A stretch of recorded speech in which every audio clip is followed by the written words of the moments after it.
हमारे यहाँ श्री सेवक जी महाराज कहते हैं, सेवक शरण सदा रहे अनत नहीं विश्राम, कै वाणी हरिवंश की कै हरिवंश ना। यदि चतुरासी जी का रोज पाठ कर लिया जाए, परम पवित्र श्री चतुरासी जी महामहिम प्रिया प्रीतम की प्रेम रस से भरी हुई है, तो 84 लाख योनियों से मुक्ति पक्का। देखो आज जो तुम 84 कोष ब्रजभूमि की यात्रा कराए ना, ये आप निश्चित समझ लो 84 लाख से मुक्त होने के लिए सर्वसमर्थ है ये परिक्रमा। अब जो हमारे अंदर वृत्तियां हैं असत, उनका नाश करने के लिए श्री चतुरासी जी है। भवजल निधि को नाव, काम पावक को पानी, प्रेम भक्ति को मूल, मोद मंगल सुखदानी। श्री चतुरासी जी महामोद मंगल सुख प्रदान करने वाली। और ऐसा ही नहीं, छुटी 84 भ्रमंते निरखय जुगल किशोर, निरखय जुगल किशोर घोर और रैन न जाने, पिए रूप रस मत भयो कछु बने न आने, प्रेम लक्षणा भक्ति होए ही आनंदकारी, और वृंदावन वास सखी सुख के अधिकारी। चतुरासी जी आप लोगों को परिचय में है? चतुरासी जी जानते? चतुरासी जी हमारे आचार्य का प्रधान ग्रंथ है चतुरासी जी वाणी। चतुरासी जी के अगर 12 पद रोज गायन करे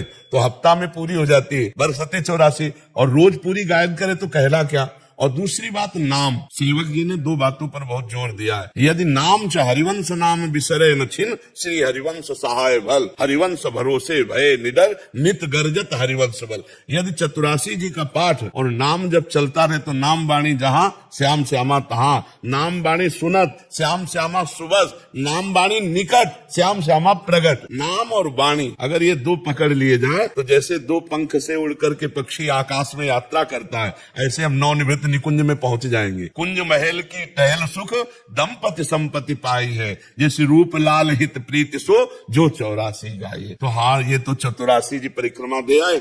अब चतुरासी जी का रोज गायन करो और नाम जप करो तो देखो निकुंज पहुंच, कल्याण तो होता है ब्रजभूमि की परिक्रमा मात्र से, लेकिन श्री जी के पास पहुंच जाओगे ये वादा नहीं, ये वादा नाम बाड़े से होगा। कल्याण तो हो गया, इसमें कोई संशय नहीं। आप 84 कोष की परिक्रमा दे के आ रहे, हमारी ब्रजभूमि महामंगलमयी मोदमयी, लेकिन श्री जी के पास पहुंच जाओगे, इसके लिए श्रीमद चतुरासी जी और नाम है। आचार्य की कृपा से ही श्री जी तक पहुंचा जा सकता है, किसी तपस्या और साधना का फल। तो हरिवंश महाप्रभु साक्षात प्रियाजू की कृपा है, कृपा रूप जो वप धर्यो, और उनकी कृपा है चतुरासी जी। चतुरासी जी का जो लाभ मिल सकता है वो नाम से मिल सकता है, क्योंकि बिना नाम जप किए बुद्धि पवित्र नहीं होगी। नाम जपत आई सब सोए, देव सुबुद्धि कृपा करी मोए, पोई सुगुन माला रचो। सेवक जी महाराज कह रहे हैं नाम जपते ही वो बुद्धि प्रकाशित हो जाती है, जो चतुरासी जी के रस को लेने की योग्यता। तो इसलिए खूब नाम जप करो और जितना बन सके चतुरासी जी का पाठ करो, और कोई नशा मत करना ब्रज 84 कोष की परिक्रमा की, और कोशिश करो कोई पाप ना बने। तो इसी जन्म में हमें लाडली लाल कृपा करके स्वीकार कर ले,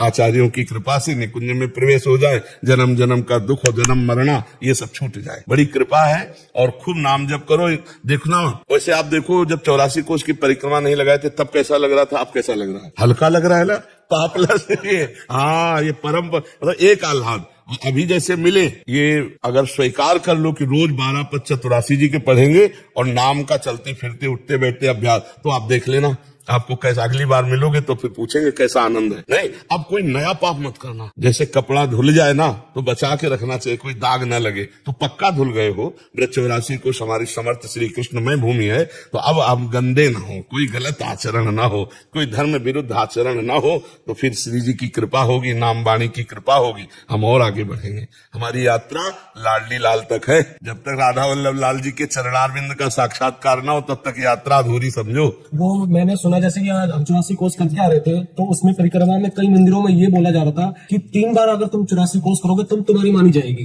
तो ये क्या है? नहीं नहीं नहीं नहीं, गलत गलत, ऐसा नहीं है। हाँ, एक बार 84 कोष की परिक्रमा लग गई तो 84 लाख योनियों से मुक्त हो गए। अरे भैया 3 बार करोगे तो मानी जाएगी, नहीं मानी नहीं जाएगी, तो ये सब फिर गई, ये सब फिर नहीं नहीं। देखो गाड़ियों में लगा रहे थे, इसलिए गाड़ियों में लगा रहे थे। तो फिर क्या गाड़ी से जाओ? ये गाड़ी नहीं है क्या? शरीर गाड़ी नहीं है क्या? एक बात समझो, जिनको कम समय है और हमारे तीर्थ स्थलों का दर्शन करते हैं, जो परिक्रमा में मिलते हैं, आप गाड़ी से जाओ चाहे पैदल जाओ, आपने दर्शन किया ना, आप उस स्थल पर तो गाड़ी पे नहीं चढ़े। मान लो आप बद्रीनारायण गए तो बद्रीनारायण के जहां से गाड़ी से उतरे वहां पैदल दर्शन किए ना। तो धाम के दर्शन, क्षेत्र के दर्शन सब हो रहे, इन सब बातों को मत समझो। हाँ, जिनको सामर्थ्य है वो पैदल दे, जिनकी और सामर्थ्य है दंडवती दे। अब जिनकी समय कम है तो वो दौड़ करके गाड़ी से दर्शन करे आए। तो भगवत लीलाओं के स्थलियों के दर्शन मात्र से परम कल्याण होता है। अरे तुम तो पूरे 84 कोस की बात कर रहे हो, हम कह रहे मानसी गंगा का आचमन कर लो, राधा कुंड को देख करके थोड़ा जल ऊपर छिड़, इसी से सारे पाप नष्ट हो जाएंगे। ये हमारी ब्रज भूमि भैया, और फिर वृंदावन धाम, और फिर महाराज जी साथ है, तो हमको क्या परेशानी है? हाँ, अगर तुम्हें ऐसे लगता हो कि 3 बार से पूर्ति होती तो महाराज जी को खड़े करके 4 बार परिक्रमा करके धन्यवाद कर हो गया। और क्या, सारा वृंदावन सखियों का है। महाराज जी मेरा सवाल है कि अनजाने में किसी से गलती हो गई हो और उस गलती से किसी का नुकसान हो गया हो, जो अनजान में हुआ था, उसको माफी अभी कैसे मिलेगी? इसके बुरे कर्म से हमने कैसे छुटकारा पा सकते? वैसे अनजाने में जो कुछ ऐसे पाप हैं जो हो जाते हैं, जैसे हम असावधान है, नीचे देखा नहीं, कोई जीव मर गया, या हम गाड़ी से चल रहे अचानक कोई जीव क्रॉस कर रहा है, अब तुरंत कंट्रोल करते करते घटना घट गई और हमारे हृदय में जो जलन हुई उसकी, वही उसका प्रायश्चित। क्योंकि हमने कोई संकल्प नहीं किया, हमने कोई मारने का प्रयास नहीं किया, या हमने किसी के नुकसान की कोई वृत्ति नहीं रखी, अचानक कोई ऐसी घटना घट जाती है तो उसमें जो हमको जलन होती है कि मेरे से ऐसा क्यों हो गया, वही उसका प्रायश्चित हो जाता है। और जो थोड़ा विशेषता, तो फिर स्वप्न में उसको दंड मिलता है। भयावह स्वप्न देखा, बड़ा बस खत्म हो गया। ऐसा जो जानकारी से पाप होते हैं उनका प्रायश्चित करना, अनजाने में जो हो जाते हैं उनका प्रायश्चित 2 रूप में हो जाता है। एक तो स्वयं में भयंकर जलन पैदा हो जाना, जैसे आपको कि कैसे मैं उरीन हूँ, कैसे मैं उससे निकलूं, तो यही उसका प्रायश्चित है। और दूसरा स्वप्न आदि में भयावह स्वप्न नहीं होते, 4 लोग मिलकर हमें मार रहे हैं, पीड़ा दे रहे, फिर जगह तो कुछ नहीं था, तो जो इतनी देर पीड़ा मिली वो अनजाने में किए हुए पाप का प्रायश्चित हो। समझ पाए आप? महाराज जी आम धारणा है कि मनुष्य को अपने कर्मों का फल अगले जन्म में मिलता है, इसलिए वो निर्भीक होकर इस जीवन में अधर्म के जरिए धन संपदा का अर्जन करता है और लेकिन अत्यधिक अपराध बन जाने पर इसी जन्म में उसको दंड प्राप्त, जैसे महत अपराध बन जाए तो आयु क्षीण हो जाएगी और उसकी अकाल मृत्यु का योग बन जाएगा। साधु अवज्ञा तुरंत भवानी, कर कल्याण अखिल के हानि। छोटे मोटे अपराध तो ठीक है, लेकिन अगर महत अपराध बन जाए तो तत्काल लागू हो जाएगा। नहीं, अत्यंत दुष्ट को गोली मार दी जाती है, न्यायालय तक पहुंचाने के बाद पीछे होती है, पहले उसको गोली मारी जाती, नहीं तो न्यायालय कानून के अनुसार फिर अपराधी को फांसी या सजा मिलती है। लेकिन अत्यंत दुष्ट जैसे आतंकवाद, क्योंकि अगर उनको चांस मिला तो फिर उनको मृत्यु दंड ही उनका सच्चा मार्जन है उनके अपराध का। तो जब महत अपराध बन जाता है तो फिर इसी जन्म में लागू हो जाता है। और साधारण अपराध बनते हैं शुभ अशुभ, तो वो उसके चलते रहते हैं, फिर भगवान देते हैं, क्योंकि अनंत जन्मों का हिसाब किताब है। तो हमें लगता है कि इस कानून को ऐसा ना समझा जाए कि गलत है। हमारी भारतीय संविधान में भी देखो, सबको तुरंत दंड मिल जाता है क्या? 10-10 वर्ष मुकदमा चलता रहता है, जबकि एक प्रदेश एक देश, अनंत ब्रह्मांडों का हिसाब किताब अगर एक जन्म के बाद, तो फिर कोई आश्चर्य की बात नहीं है। कभी कभी 20-20 वर्ष हो जाते हैं मुकदमा चलते हुए, फिर उसे सजा होती है। तो इसलिए ये भागवतिक जो कानून है उसे उसको इसी जन्म में अशांति, उद्विग्नता, भय, शोक, चिंता, मृत्यु, ये तो प्राप्त होते हैं। और परिणाम जो होता है फिर कई जन्मों तक, जैसे भीष्म जी कह रहे हैं मुझे 100 जन्म तक याद है, मैंने ऐसा कोई पाप नहीं किया, कि 6 महीना बाणों की शैया पर। तो फिर उदाहरण में भगवान ने आगे दिया कि आप एक राजा थे और आपने एक सर्प को झाड़ी पे डाला, कांटों पे, वो 6 दिन में तड़प तड़प के मरा, तो तुम्हें 6 महीना बाणों की शैया। तो मतलब हमारा हजारों सैकड़ों जन्मों का हिसाब किताब चल रहा है, पूरा रजिस्टर भरा हुआ है। अब रजिस्टर बढ़ाने नहीं आए, मिटाने आए। हम ऐसा भजन करें भगवान का कि संचित कर्म भस्म हो जाए, और क्रियमाण जो नए हो रहे हैं वो पवित्र आचरण हो, वो भगवत समर्पित हो, तो वो निष्फल हो गए, वो हमें बांध नहीं पाएंगे। शुभ भी बंधन है, और जो हमारा प्रारब्ध है वो निष्प्रभावित हो जाए, कि हमको परास्त न कर पावे। तीनों प्रकार के कर्मों का शासन भगवान के भजन के द्वारा किया जा सकता है। संचित को भस्म, क्रियमाण को निष्फल, और प्रारब्ध को निष्प्रभावित। प्रभावित तब माने जब हमको रौंद के गिरा दे, भगवान से विमुख कर दे। तो भगवान से विमुख कर दे, इतना बड़े प्रारब्ध की सामर्थ्य हम नहीं रहे। तो हम ऐसा भजन करें कि विध्वंस कर दे संचित कर्म को, और निष्फल कर दे क्रियमाण को, और निष्प्रभावित कर दे। हम भगवान के अंश हैं, हम भगवान सच्चिदानंद के अंश हैं, और मनुष्य जन्म यही करने के लिए मिला है, केवल भोगने के लिए नहीं मिला।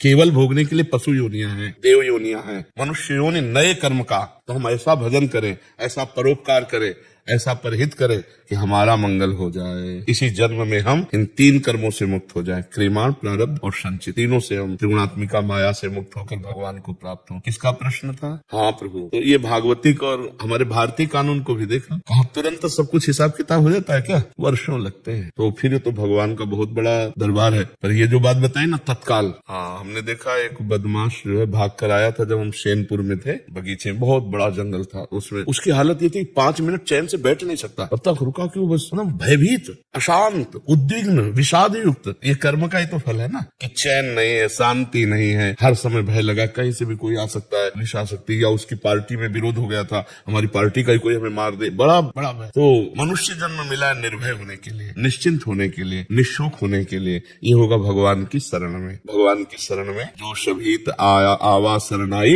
रख्यों ताई प्राण की नहीं। भगवान कह रहे जैसे प्राणों की रक्षा अपने लोग करते हैं, वैसे भगवान हमको अपने प्राणों की तरह रक्षा करते हैं यदि हम भगवान की शरण में हो जाए। तो निर्भय होकर कोई पाप तो नहीं कर सकता ज्यादा दिन, भयभीत, शोक मगन, चिंता और ये सब। और जब पाप बढ़ गया तो किसी के मारने की जरूरत नहीं, वो अपनी भी मौत मर जाता है, बहुत दुर्गति होती है। अवश्य में वो भोक्तव्यम कृतम कर्म शुभा अशुभम, शुभ अशुभ। ऐसा नहीं है कि कोई गलत करने वाला सजा बना रहे, क्या श्रृंगार है घर और परिवार सब सुसज्जित, ऐसा नहीं। मिटिया मेट होते हुए देखा है, आप लोग भी देखते हो, थोड़े दिन चलता है, थोड़े दिन पुण्य जब तक रहेंगे ना तब तक चलेगा, इसके बाद मिटिया मेट हो जाएगा। मंदोदरी रावण की छाती कूट के ऐसी कहती कि प्रीतम जब तुम चलते थे तो धरती कांपती थी, और राम विमुख हाल तुम्हारा, रहा कोकुल रोवनिहारा। प्रत्यक्ष दिखा देते भगवान, पाप कर्म करने वाला अंततो गत्वा विनाश को ही प्राप्त होता है।